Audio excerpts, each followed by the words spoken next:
निर्वाचन जेते पाखे आसुछि निर्वाचन माहौल मध्य सेतिके उष्णता देखा देछि। सेतिरु बाद पड़िनी सालेपुर राजनीति। सबु दल मानक मध्यरे जेतिके उत्साह परिलक्षित हेउछि सीपीआई सीपीआईएमएल समर्थित सीपीआईएम रो प्रार्थी बद्रीनारायण दास मध्य समांतराल भावे एक कर्मी सम्मेलन सालेपुर बालीसाही ठारे आयोजन करिथिबा देखिबाको मिलिछि। एथिरे सालेपुर ब्लॉक निर्माण श्रमिक संघ सभापति तथा विशिष्ट श्रमिक नेता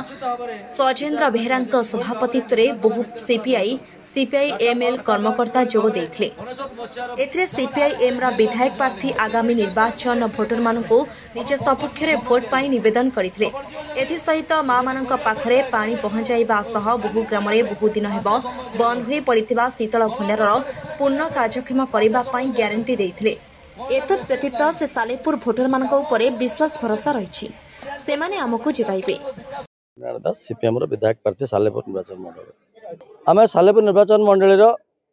भोटर भाई भौणी मान पाखे आपण मान माध्यम आम नवेदन होची आपण मैंने आमको भोट दिंतु। आम गोटे दल 83 वर्ष है अच्छु आम दल बदल के करनु आपण मान भोटर मर्यादा आम रक्षा कर आज कांग्रेस काली बीजेपी बीजेपी पुणी बीजेडी आपण मान भोट को बिक्री करवा यहाँ आम के 23 वर्ष है गोटे दल आम अच्छु। तेणु आपण मैंने आमको भोट दिंतु कहीं दल बदल सकाशे ये अंचल बहुत लोक सका मुह देखी पारना नेता कौन पलैले तेणुक ये ग्यारंटी आम दबू आपको मुह लुचा पड़ोनी। द्वितीय कथा हूँ सालेपुर अंचल पानीय जलर अवस्था अत्यंत खराब पीवा पानी लोक पाखे ना सबु जगह जिते जगह नवीन राव को फोटो मराई ड्रिंक फ्रॉम टैप एंड वसुधा योजना तादर 90% जगह पानी ना खाली बोर्ड रही एवं इरिगेशन अवस्था बहुत जगह खराब रही बहु ग्राम जो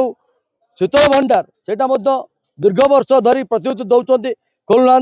आम आम जदि सालेपुरवासी जितेबे आम बहुग्राम शीतल भंडार खोल ग्यारंटी देवु। और दीपांचल सालेपुर ब्लॉक दीपांचल 4टी पंचायत रहा सब अवहेलित पंचायत तार अग्राधिकार भितर तार विकास करा सालेपुर ब्लॉक रे राजनीतिक पातरंतर हेनी। उदाहरण स्वरूप गोटे कांग्रेस लोक जे चाल घर रोचे तो कांग्रेस लोक बोली घर दि जाऊना जड़े बीजेपी लोक झुंपुटी रोचे तो बीजेपी बोली घर दि जाऊना राजनीतिक पातरंतर संपूर्ण बंद कर पंचायत राजनीति में हस्तक्षेप कर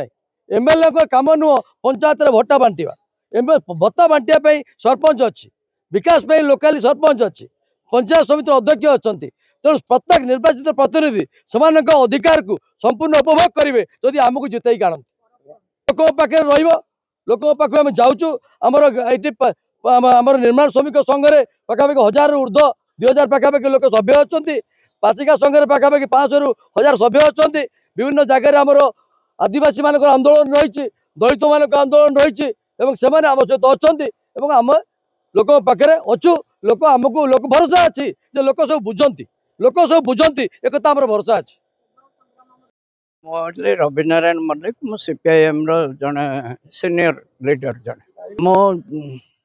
ओडिशा ये गोटे षंडुआसी आक्रमण भितर रही गोटे जगह केन्द्र शासन करुवा संपूर्ण भाव अदानी कुक्षिगत होता अंबानी कुक्षिगत होता गोटे सरकार सी देशर सब संपद को बिक्री करने चाहते लोकों को धर्म जाति ना भाग भाग करके आम देशर संविधान गणतंत्र को नष्ट करने चाहते आउ गोटे पटे आम राज्यर जे सरकार से केवल ना को जनकर पी लगी जनकर डी लगी किंतु ये जिते निर्वाचन सरी जाऊँगी ए पी आउ डी भितर किसी तफात रोना मोदी समस्त काम कोरोना बेलर कुकर्म इलेक्टोरल बॉन्डर कुकर्म तांकर जो काश्मीर को भांगार कुकर्म से जो नागरिक आईन जो आनी से कुकर्म कृषक मान विरुद्ध रे जो आईन आनी से कुकर्म श्रमिक मान विरुद्ध रे जो कोड आनी दासरे परिणत करे ए सबू को नवीन बाबू